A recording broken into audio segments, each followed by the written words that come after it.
검사가 저에게 일일이 전화해서 저런 것을 시시콜콜하게 물어볼 만큼 한가한 직업이 아니잖아요.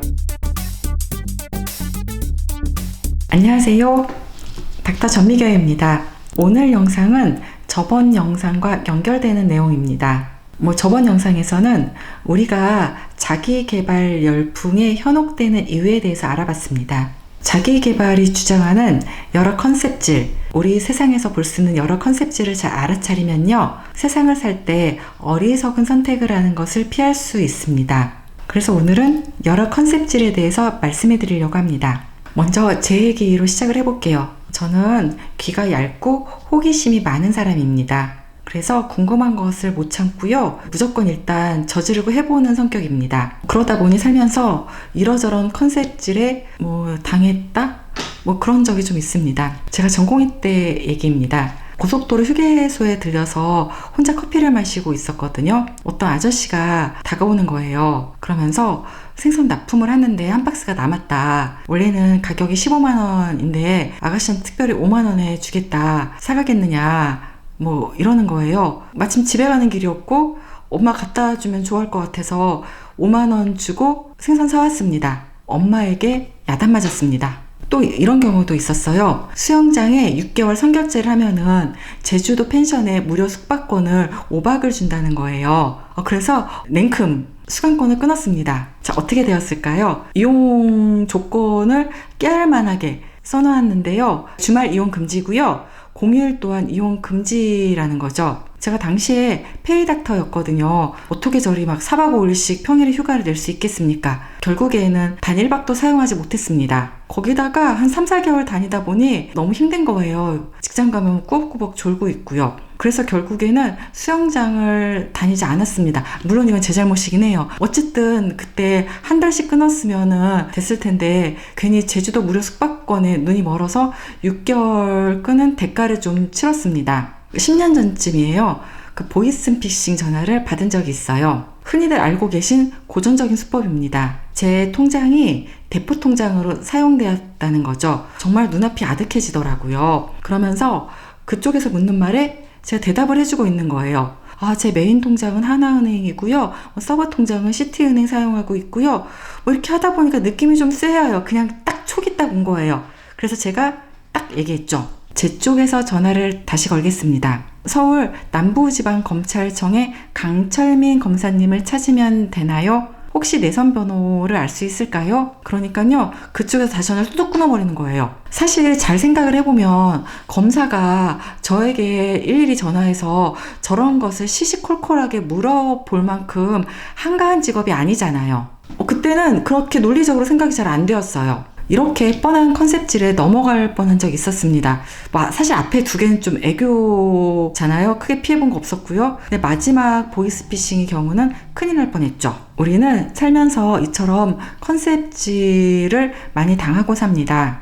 인간을 현혹시키는 컨셉질은 참으로 다양합니다. 하나씩 알아보겠습니다. 첫 번째는 성공파리, 자기계발 동네입니다. 이거는 저번 영상에서 말씀드렸습니다. 생략하겠습니다. 두 번째는요, 비슷한 자매품이죠. 희망파리 동네도 있습니다. 서울대에 나는 꼭 가겠다, 이렇게 자기 암시 열심히 하고요, 기도 열심히 하고 이런 거요. 이쪽 동네는 흔히 말하는 시크릿류의 동네입니다. 물론 뭔가 열심히 기원을 하는 건 좋은 겁니다. 하지만 그 기원만큼 현실적인 노력도 같이 뒷받침되어야 한다는 거죠. 미적분학도 열심히 풀고 영어 단어도 열심히 외워야 되는 거죠. 실제 현실적인 노력을 하지 않는 사람들이 현혹되기 쉬운 동네입니다. 내가 상상하면 꿈이 현실이 된다. 선한 영향력, 사랑합니다, 축복합니다. 이렇게 실체가 없는 막연한 키워드를 쓰는 사람들을 조심합시다. 예전에 좋은 꿈을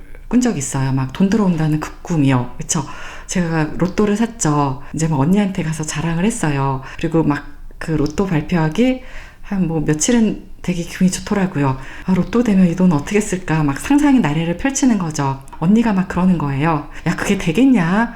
그런 걸 뭐하러 샀냐? 그래서 언니한테 막 쌉쳤어요. 내가 로또 1등 되면 언니 1억 주려고 했는데 언니가 그 말해서 5천만 원만 줄 거다. 언니는 사람이 만사 긍정적으로 생각해야지 어떻게 그렇게 부정적으로 생각을 하느냐. 그래 부정적으로 생각하니 될 일도 안 되는 거다. 막 그랬습니다. 로또 되긴 뭐가 됐습니까? 결국에는 꽝이었죠. 그 유명한 시크릿 책 2006년도에 출간이 되었죠. 그 뒤로 자기 암시 플러스 끌어당김의 법칙이 전 세계를 휘몰아쳤고요. 지금도 여전히 유지가 되고 있습니다. 세 번째는 힐링파리 컨셉입니다. 서울대 간다고 인생이 다 행복한 건 아니다. 그냥 욜로랑 소확행 하면서 행복하게 살자. 이렇게 주장하는 동네죠. 힐링파리의 다른 한 축도 있습니다. 너가 잘못한 거 하나도 없다. 너가 다 맞아. 오고 힘들었지. 이런 컨셉입니다. 뭔가 내 편을 들어주는 컨셉이죠. 물론 우리가 같은 욕심을 갖고 같은 모습으로 살 필요는 없습니다. 돈이 인생이 전부도 아니고요. 문제는요, 이런 희망파리 컨셉을 하고 다니는 사람들 중에서 간혹 자신은 자신의 주장과 다르게 언행불일치의 삶을 사는 사람들이 있더라고요.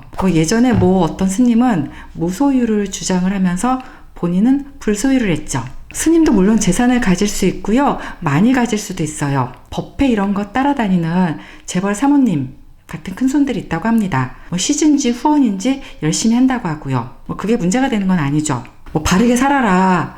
이런 쪽의 컨셉질이었으면 그렇게 큰 문제가 되진 않았을 거예요. 무소유를 컨셉질로 받는 바람에 동티가 났습니다.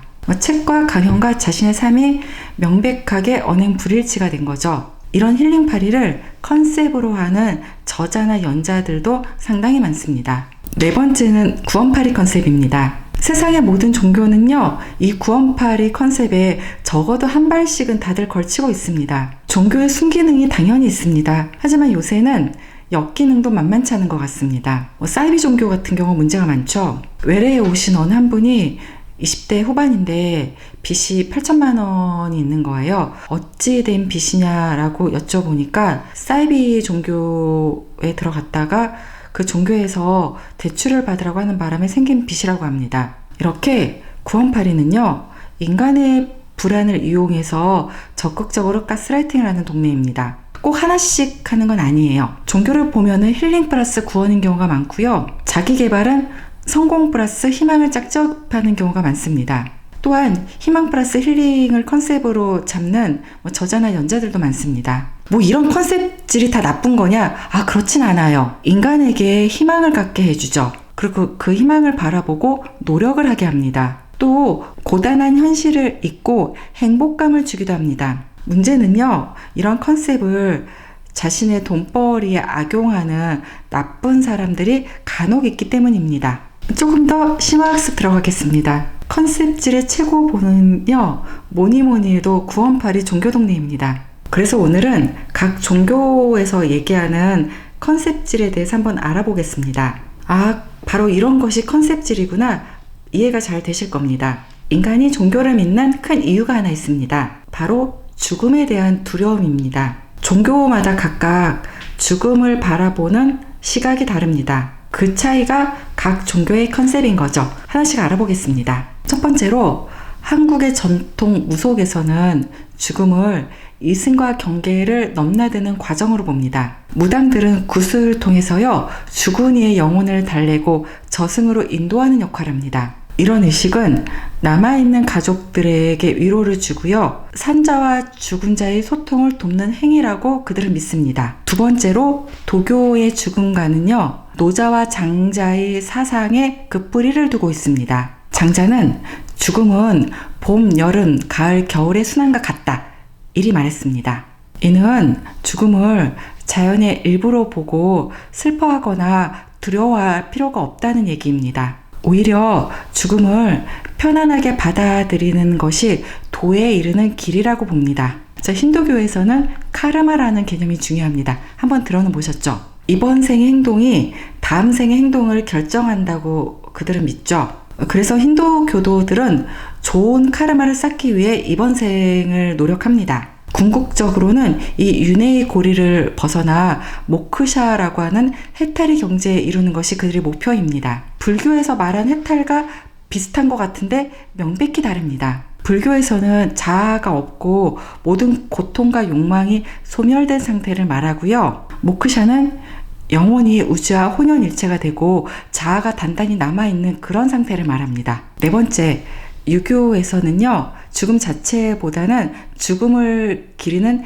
예식을 중요하게 여깁니다. 공자는 삶도 제대로 모르는데 어찌 죽음을 알겠느냐, 이런 말을 남겼습니다. 대신에 조상을 공경하고 제사를 모시는 것을 중요하게 여깁니다. 이를 통해서 가족과 사회의 유대를 강화하고요, 도덕적 가치를 전승한다고 생각합니다. 불교의 죽음과는 무상과 윤회입니다. 모든 것은 변하고 사라진다는 거죠. 죽음 또한 다른 형태의 변화라는 거죠. 불교에서는 이 삶과 죽음의 순환, 즉 윤회에서 벗어나 열반에 이르는 것을 궁극적 목표로 삼습니다. 열반은 모든 고통과 윤회의 고리를 벗어나서 완전히 자유로워진 상태를 말합니다. 이를 위해 집착을 버리고 깨달음을 추구하죠. 다섯 번째, 기독교에서의 죽음은요, 좀 더 복잡한 의미를 갖습니다. 죽음은 한편으로는 원죄를 통한 형벌로 보고요, 다른 한편으로는 그리스도를 통해 극복될 수 있는 것으로 보는 거죠. 즉, 심판이자 구원인 거죠. 예수의 부활을 믿는 기독교인들에게 죽음은 영원한 생명으로 가는 관문인 거고요. 그들은 내세를 믿죠. 믿음으로 구원을 얻으면 죽은 후에 천국에서 영생을 누린다고 생각합니다. 좀 어렵죠? 재미없고요. 다 끝났습니다. 오늘은 이처럼 컨셉질에 대해서 알아봤습니다. 크게 성공 컨셉, 희망 컨셉, 힐링 컨셉, 구원 컨셉이 있고요. 그 중에서 구원 컨셉을 파는 종교를 좀 더 심층적으로 파봤습니다. 각 종교가 가지고 있는 죽음에 대한 컨셉을 한번 살펴봤습니다. 나에게 잘 맞는 컨셉을 택해서 그 종교를 믿으면 되는 겁니다. 중요한 것은요, 무엇이든지 간에 컨셉의 노예가 되지 않고 컨셉을 꿰뚫는 해안을 가져야 된다는 겁니다. 예전에 외래 환자분 한 분이 피라미드 판매 활동을 하시는 거예요. 본인은 피라미드 판매 방식을 광고를 하지 않는 합리적 마케팅 방식이라고 생각을 하더라고요. 말씀하시는 것을 제가 가만히 들어봤죠. 피라미드 판매 방식은요, 쉽게 말하면 멤버십 컨셉입니다. 왜 유튜브도 유료 멤버십 해갖고서는 그런 거 있잖아요. 멤버가 돼서 한 달 동안 일정 금액 이상의 돈을 써야 하는 거죠. 그 물건을 받아서 본인이 쓰든가 아니면 주변에 물건을 팔아야 됩니다. 자기가 파는 물건에 대한 평가가요, 거의 광신도 수준이에요. 지금 우리가 2024년도를 살고 있죠. 하드웨어에 대한 개발은 거의 다 끝났습니다. 그릇 닦는 주방 세제가 무슨 끝내주는 기능으로 새로 나오는 획기적인 경우는 없습니다. 주방 세제에 베이킹소다 넣은 컨셉이나 혹은 흑초 넣은 컨셉, 이렇게 새롭게 포장돼서 나오는 거죠. 레모나에서는요, 방탄소년단을 모델로 기용을 했죠. 이렇게 베이킹소다든 흑초든 방탄소년단이든 마케팅 컨셉을 잡아서 물건을 파는 거죠. 정신과 약물도요, 2000년대 초반부터 후반까지 우르르 나왔습니다. 정신과 약물의 전성시대였죠. 그 뒤로는요, 주춤합니다. 눈에 띄는 정신과 약물 나오는 경우 거의 없습니다. 항암제도 마찬가지입니다. 일반적인 표준 항암제는요, 20년 전에 쓰는 거 지금도 그대로 쓰고 있습니다. 크게 항암 치료가 발달된 부분은 많지 않다는 얘기입니다. 인간 아직 암을 정복하지 못했고요. 피라미드에 빠진 사람들 대부분 2, 3년 해보고 그만두는 경우가 많죠. 별로 돈이 안 된다는 것을 깨닫는 거죠. 그 피라미드 컨셉은요,